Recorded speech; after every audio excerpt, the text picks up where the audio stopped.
एक गांव में हरिशंकर अपनी पत्नी सुनीता और 16 साल के बेटे रंजन के साथ एक छोटे से घर में रहता था। एक दिन सुनीता को बहुत तेज बुखार आया और बुखार की वजह से उसकी मृत्यु हो गई। इससे हरिशंकर को बहुत दुख हुआ और रंजन भी अपनी माँ के लिए दिन रात रोता रहा।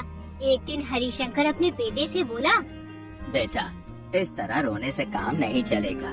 जो ईश्वर को मंजूर था होना तो वही था। तुम्हारी माँ हमेशा तुम्हारी खुशी की कामना करती थी। सोचो अगर आज वो तुम्हें ऐसे देखती तो कितना बुरा लगता। वो भी चाहती कि तुम मुस्कुराते रहो, खुश रहो। जीवन में कठिन समय आते हैं जिन्हें हम समझ नहीं पाते, लेकिन हमें आगे बढ़ना होता है। वो तुम्हारे अंदर हमेशा जीवित रहेंगी। अपने गम को समेटकर उसकी यादों को प्यार से अपने दिल में बसाओ।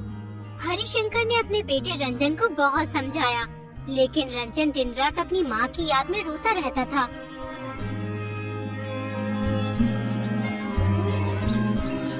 फिर एक दिन हरिशंकर के भाई आलोक ने उसे सलाह दी। हरिशंकर, मुझे लगता है कि तुम्हें दूसरा विवाह कर लेना चाहिए। अगर तुम दूसरा विवाह कर लोगे तो रंजन को माँ मिल जाएगी और तुम्हारा घर भी संवर जाएगा, जिससे तुम दोनों का जीवन फिर से खुशहाल हो जाएगा। तुम सही कहते हो। अगर मैं दूसरा विवाह कर लूँगा तो रंजन का दुख दूर हो जाएगा। जब से उसकी माँ इस दुनिया से गई है, तब से उसने रो रो कर अपना हाल बेहाल कर लिया है। ना कुछ खाता है, ना कुछ पीता है, बस हर वक्त अपनी माँ को याद करता रहता है। हरिशंकर ने दूसरी शादी करने का फैसला कर लिया। लोगों ने उसे बहुत सी सुंदर लड़कियों के नाम बताए, लेकिन उसे कोई भी पसंद नहीं आई। फिर उसने इंदु नाम की विधवा औरत से शादी कर ली। उस औरत का एक लड़का भी था जिसका नाम नीरज था। हरिशंकर ने सोचा था कि ये विधवा औरत माँ का दर्द समझती है, लेकिन हरिशंकर की ये सबसे बड़ी भूल थी, क्योंकि उसकी दूसरी पत्नी बहुत चालाक निकली। कुछ ही दिनों में उसने रंजन के साथ बुरा बर्ताव करना शुरू कर दिया। वो रंजन से सारा दिन काम करवाती और एक पल के लिए भी उसे खाली नहीं बैठने देती थी। इस पर भी कई बार वो रंजन को भोजन न देती। बेचारा रंजन बिना कुछ बोले भूखा सो जाता। एक दिन हरिशंकर अपनी पत्नी से कहता है, इंदु, मैं किसी जरूरी काम से शहर जा रहा हूँ। करीब 15 दिन बाद लौटूंगा। तुम दोनों बच्चों का और घर का अच्छे से ध्यान रखना। ठीक है जी, तुम बिल्कुल भी चिंता मत करो, मैं सब कुछ अच्छे से संभाल लूंगी, लेकिन तुम जल्दी लौटने की कोशिश करना। मैं कोशिश करूँगा कि जल्दी लौट सकूँ। तो मेरा जरूरी सामान बांध दो, मैं कल सवेरे निकलूंगा ताकि समय पर पहुँच सकूँ।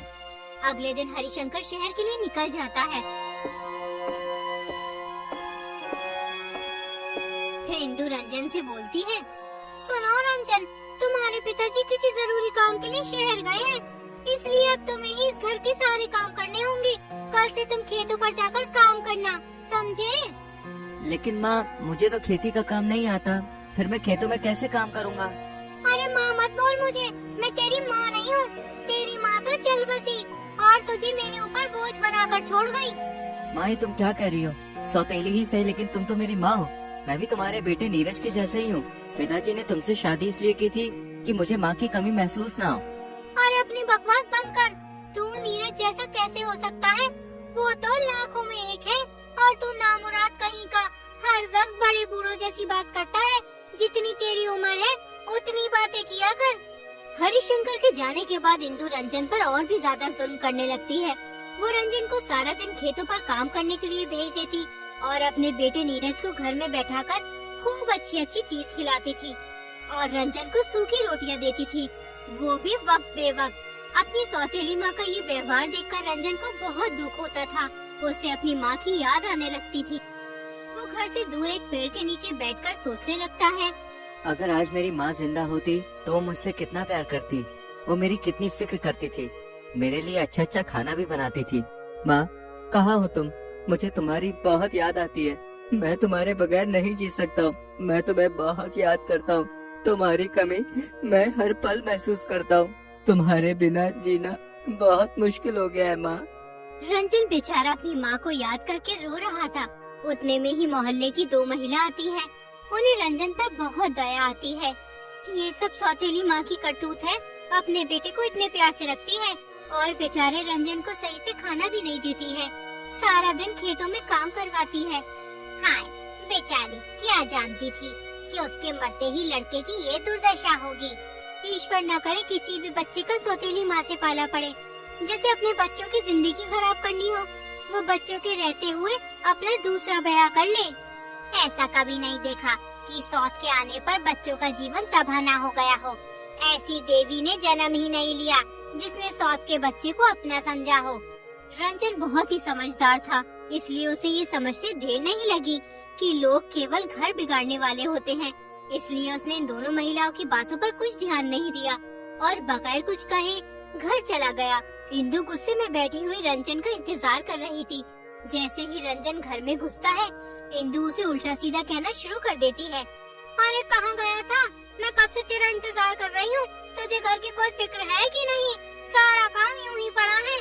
आप सारा काम मुझसे ही करवाती हो, नीरज को कभी भी किसी काम की नहीं बोलती हो आप। बहुत जबान चलने लगी है तेरी, कैची की तरह। बड़ों से बात करने की बिल्कुल तमीज नहीं है। हाँ, नीरज काम क्यों करेगा? तू क्या आवारा फिरने को है? वो काम नहीं करेगा। मेरा बेटा पढ़ लिख कर कोई अच्छा काम करेगा, ये खेती बाड़ी नहीं करेगा, समझा? जा जाकर खेतों से जानवरों के लिए चारा लेकर आ। रंजन आँखों में आंसू भरकर चला जाता है। इंदु सोचने लगती है, और इस लड़के ने मेरी नाक में दम कर दिया है। अगर ये घर में रहा तो जमीन जायदाद का आधा हिस्सा इसे मिलेगा। एक काम करती हूँ, इस पर चोरी का इल्जाम लगा देती हूँ, फिर इसे घर से निकलवा दूंगी। अगले दिन इंदु अपनी बचपन की सहेली रूपाली को बुलाती है। इंदु रूपाली से कोई बात नहीं छुपाती थी, उससे अपने घर की सभी बात बता दिया करती थी। उसे रूपाली पर बहुत विश्वास था, इसलिए वो अपना और रंजन की माता का सारा सोना एक पोटली में बांधकर रूपाली को दे देती है और उससे कहती है, अरे रूपाली, मैं तुम पर बहुत विश्वास करती हूँ, इसलिए तुम्हें ये सोना रखने के लिए दे रही हूँ। तुम इसको संभाल कर रखना और जब मैं तुमसे मांगू तब मुझे वापस कर देना। तुम चिंता ना करो, मैं इसको संभाल कर रखूंगी। लेकिन तुम ये सोना मेरे पास क्यों रख रही हो? दरअसल मैं रंजन को घर से भगाना चाहती हूँ। अगर वो यहाँ रहेगा तो जमीन जायदाद का आधा हिस्सा उसे मिल जाएगा। मैं उस पर गहने चुराने का आरोप लगाऊंगी, फिर उसे घर से भगा दूंगी। लेकिन तुम ये सही नहीं कर रही हो इंदु। रंजन कितना मासूम है, बेचारा बिन माँ का बच्चा है, ये इल्जाम कैसे सहेगा? अभी तुम उसे जानती नहीं हो, बहुत चालू लड़का है। उससे बड़ा निकम्मा मैंने आज तक नहीं देखा। उसकी जबान कैंची की तरह चलती है और ये घर का कोई काम नहीं करता। सारा दिन आवाराओं की तरह इधर उधर फिरता रहता है। मोहल्ले वालों से मेरी चुगली करता फिरता है कि मेरी माँ मुझे खाने को नहीं देती। इंदु रूपाली को ये झूठी बात इसलिए बता रही होती है जिससे रूपाली उसके गहने रख ले। रूपाली सोने की पोटली लेकर अपने घर चली जाती है। उसके बाद इंदु पूरे गांव में ये अफवाह फैला देती है कि कोई उसके गहने चुरा कर ले गया है। इसलिए वो लोगों को दिखाने के लिए फूट फूट कर रोने लगती है। रोने की आवाज सुनकर गांव की 2 महिला और एक बुढ़िया उसके घर आती हैं। मेरी माँ ने कितनी मेहनत से पैसे इकट्ठे करके मेरे लिए गहने बनवाए थे। मैं उन गहनों को पहनकर कितना खुश होती थी। जब मैं उन्हें पहनकर कहीं जाती थी तो मेरे सारे दुख दूर हो जाते थे। अब मैं क्या करूं? मेरा जी ऐसा चाहता है कि मैं कहीं जाकर मर जाऊं। अरे बहू, ऐसा नहीं कहा करते। तू उन गहनों के चक्कर में अपनी जान क्यों लेने पर तुली है? अगर तेरे नसीब में वो गहने होंगे तो तुझे जरूर मिल जाएंगे। अरे मुझे लगता है मेरे गहने रंजन ने चुरा लिए हैं। वो सुबह से घर भी नहीं आया है। अरे रंजन ऐसा नहीं है, पूरा गांव जानता है। उसके जैसा ईमानदार बालक कोई नहीं है। तू यूं किसी बेकसूर पर आरोप मत लगा। अरे आज रंजन के पिताजी भी आने वाले होंगे, मैं उन्हें क्या जवाब दूंगी? वो चोर उनकी पहली पत्नी के भी सारे गहने चुरा कर ले गया है। अरे पहले तू रोना धोना बंद कर, रो रो कर क्या हाल बना लिया है। जा कुछ खा पी ले, सुबह से रोने पर ही तुली हुई है। ईश्वर ने चाहा तो तेरे गहने मिल जाएंगे। यूं ही एक दिन गुजर जाता है। अगले दिन हरिशंकर आ जाता है। घर का सूनापन देखकर वो हैरान रह जाता है। वो इंदु से पूछता है, क्या हुआ इंदु, तुम इतनी उदास क्यों हो? तुम्हें तो मेरे आने पर खुश होना चाहिए, लेकिन तुम तो दुख मना रही हो। अरे किसी ने मेरे सारे गहने चुरा लिए और तुम्हारी पहली पत्नी के भी। हाँ? तुम ये क्या कह रही हो इंदु? ऐसा कैसे हो सकता है? हमारे घर में किसी की हिम्मत नहीं है घुसने की, फिर गहने कैसे चोरी हो सकते हैं? मैं भी यही सोच रही थी। मुझे लगता है किसी घर के ही इंसान ने वो गहने चुराए हैं। हमारे घर में ऐसा कोई नहीं है जो चोरी कर सके। तुम्हें किस पर शक है? देखो तुम मुझे गलत मत समझना, मुझे लगता है रंजन ने वो गहने चुराए हैं। रंजन ऐसा कभी नहीं कर सकता। वो बहुत समझदार और ईमानदार लड़का है। मैं ये कभी नहीं मान सकता हूँ कि रंजन चोर है। दरअसल कल रंजन मुझे उल्टा सीधा बोल रहा था, तो मैंने कह दिया तुम्हें बात करने की तमीज नहीं है, इसलिए वो मुझसे नाराज होकर चला गया। वो बच्चा है, नासमझ है, किसी बाहर वाले ने बहका दिया होगा, इसलिए उसने गहने चुरा लिए होंगे। तुम एक बार उससे पूछो तो सही। ठीक है, मैं अभी उसकी खबर लेता हूँ। हरिशंकर रंजन को बुलाता है और उससे कहता है, रंजन, ये क्या मजाक है? तुमने अपनी माँ के गहने चुरा लिए? तुम ऐसे तो ना थे। फिर मेरे जाने के बाद तुम्हें क्या हो गया है जो तुम चोरी करने पे उतर आए हो? पिताजी, मैं भला ऐसा क्यों करूँगा? मुझे क्या जरूरत पड़ी है कि मैं चोरी करूँ? तुम माँ के कहने पर मुझ पर शक क्यों कर रहे हो? मैं किसी के कहने पे शक नहीं कर रहा हूँ। मैं बस तुमसे पूछना चाहता था। मैं जानता हूँ कि तुम ऐसा कभी नहीं कर सकते हो। फिर हरिशंकर इंदु के पास जाकर कहता है, मुझे पुलिस को सूचना देनी होगी, लेकिन गहने मिलने की कोई उम्मीद नहीं है। जो चीज एक बार खो जाती है या चोरी हो जाती है, उसका मिलना बहुत मुश्किल है। पुलिस का नाम सुनकर इंदु बहुत घबरा जाती है और वो सोचने लगती है, अगर इन्होंने पुलिस को सूचना दे दी तो मेरा तो भांडा फूट जाएगा और फिर मैं किसी को मुंह दिखाने के लायक नहीं रहूंगी। अगर मुझे पता होता कि बात पुलिस तक पहुंच जाएगी तो मैं ऐसा कभी नहीं करती। मुझे कैसे भी करके हरिशंकर को पुलिस थाने जाने से रोकना ही होगा। तुम किस सोच में पड़ गई हो? मैं पुलिस को सूचना देने जा रहा हूँ। तुम अपना ख्याल रखना। मैं 1 घंटे में वापस आ जाऊंगा। अरे जब आप जानते ही हैं कि पुलिस को सूचना देने से गहने मिलने की कोई उम्मीद नहीं है, तो पुलिस के पास क्यों जा रहे हो? इतना बड़ा नुकसान हुआ है, चुपचाप भी तो नहीं बैठ सकता। उन गहनों को आज बनवाने जाओ तो 1000 से कम में नहीं बनेंगे। अरे तकदीर में होंगे तो मिल जाएंगे, नहीं तो जो ईश्वर की मर्जी वो सही। मैं तुम्हारे हाथ जोड़ती हूँ, अभी पुलिस थाने मत जाओ। हमें थोड़ा इंतजार करना चाहिए।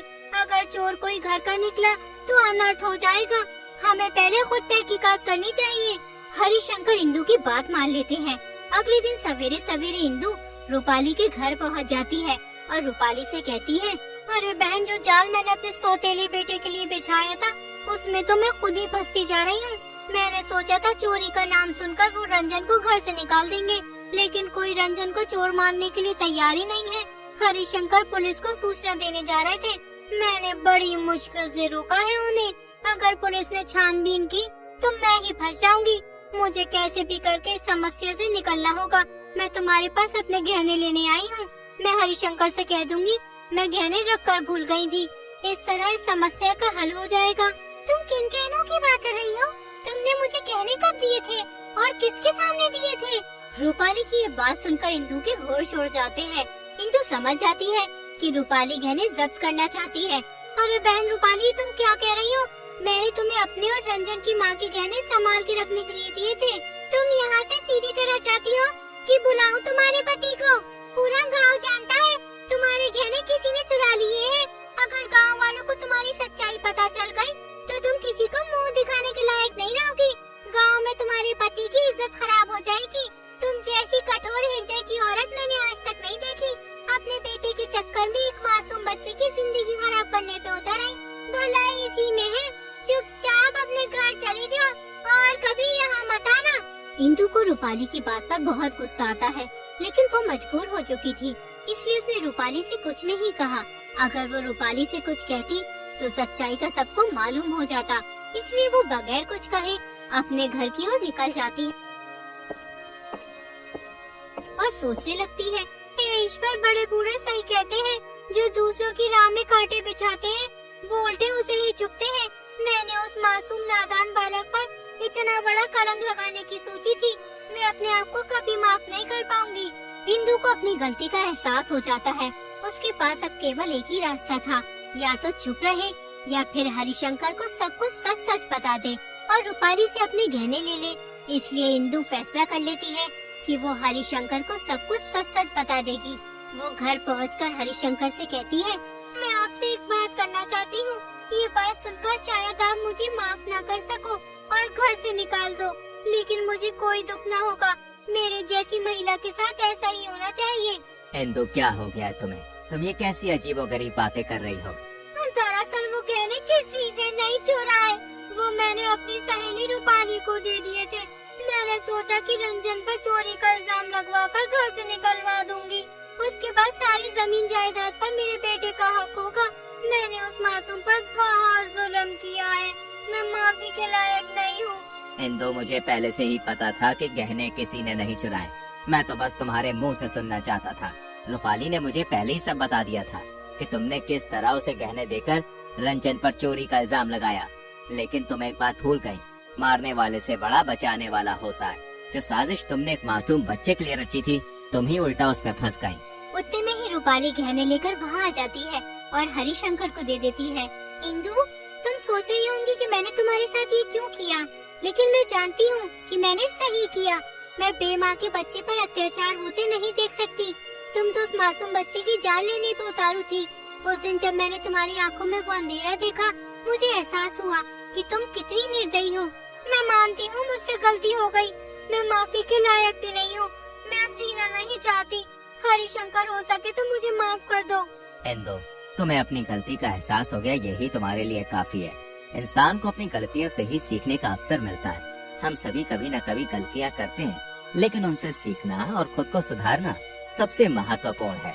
इसलिए मैंने तुम्हें माफ किया, क्योंकि मैं जानता हूँ कि तुमने दिल से अपनी गलती को माना है। उसके बाद इंदु ने रंजन को कभी परेशान नहीं किया। वो रंजन का अपने बेटे की तरह ख्याल रखने लगी और फिर रंजन भी अपनी सौतेली माँ के साथ खुशी से रहने लगा।